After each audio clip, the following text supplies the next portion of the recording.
Everything okay up there? Yeah, everything's fine.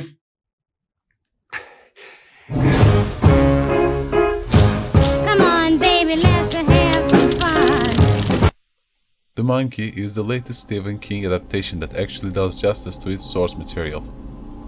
Directed by Osgood Perkins, this psychological horror film takes King's 1985 short story from Skeleton Crew and turns it into a deeply unsettling, visually striking, and thematically rich experience. But what makes this adaptation so effective? Why does it succeed where so many others fail? Let's talk about why this is how you properly adapt a Stephen King story. Stephen King's legacy: The Good, the Bad, and the Monkey. Stephen King is one of the most adapted authors in history, but let's be real, not all of those adaptations have been great.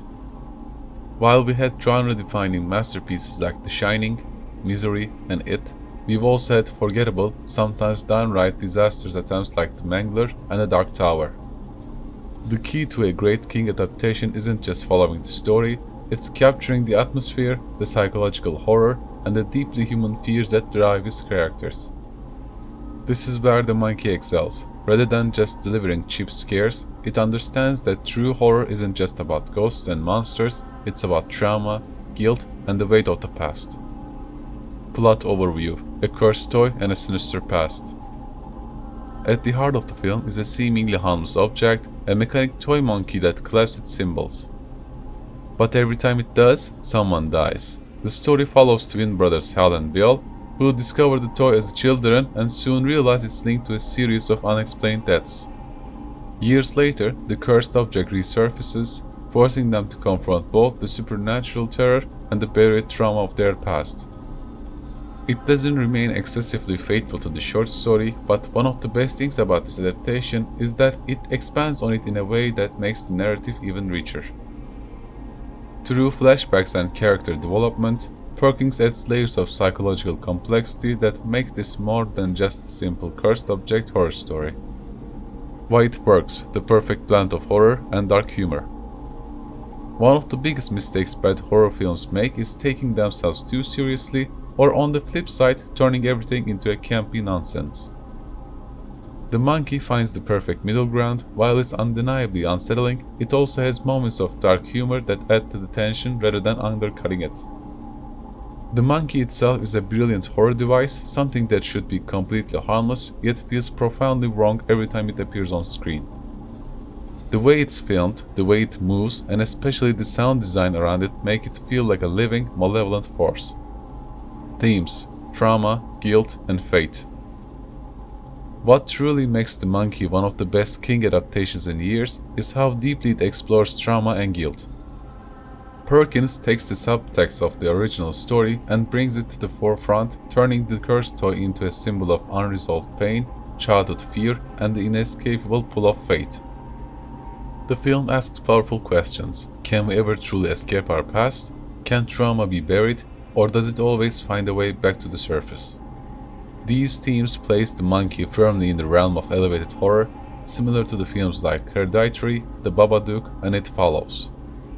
It also taps into the idea of generational fear, the notion that some horrors don't just belong to us, but are passed down, shaping families across generations. Carl Jung's concept of the collective unconscious suggests that some fears are inherited, and The Monkey brings this idea to life in a chilling, tangible way. Performances: Theo James steals the show. Let's talk about the performances, because they are phenomenal. Theo James played both twin brothers, and his ability to differentiate between them is nothing short of brilliant. Hal is haunted, guilt-ridden, and burdened by the past. Bill is filled with anger, driven by revenge, and walking a dangerous path. The way James subtly shifts his mannerism, expressions, and tone makes it easy to tell them apart, and the emotional weight he brings to each character adds so much depth.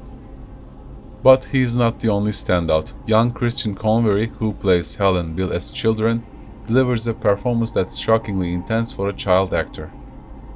His fear, confusion, and growing dread feel so raw and real, making the flashback sequences some of the most effective moments in the film.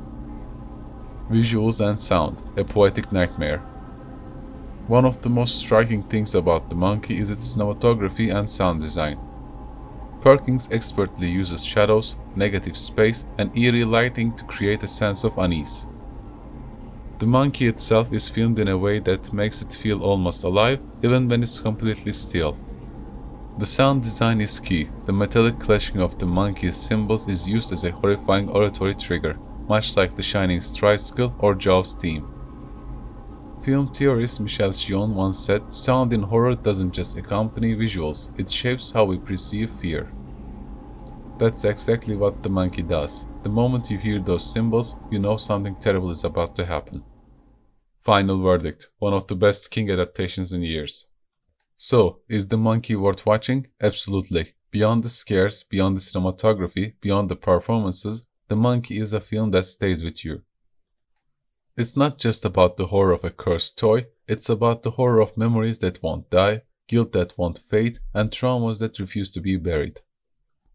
If you love psychological horror, you'll love this. If you enjoy supernatural horror with death, this is for you. If you're a Stephen King fan, this is a must-see. It's unsettling, emotional, and even surprisingly darkly funny at times. It takes the best elements of King's storytelling, compelling characters, slow building dread, and real emotional weight and executes them flawlessly. Some viewers might find the film's slow burn approach to be too drawn out, but trust me, it's worth it. The pacing allows the tension to build naturally, making the scares and emotional gut punches land even harder. Oh, fuck.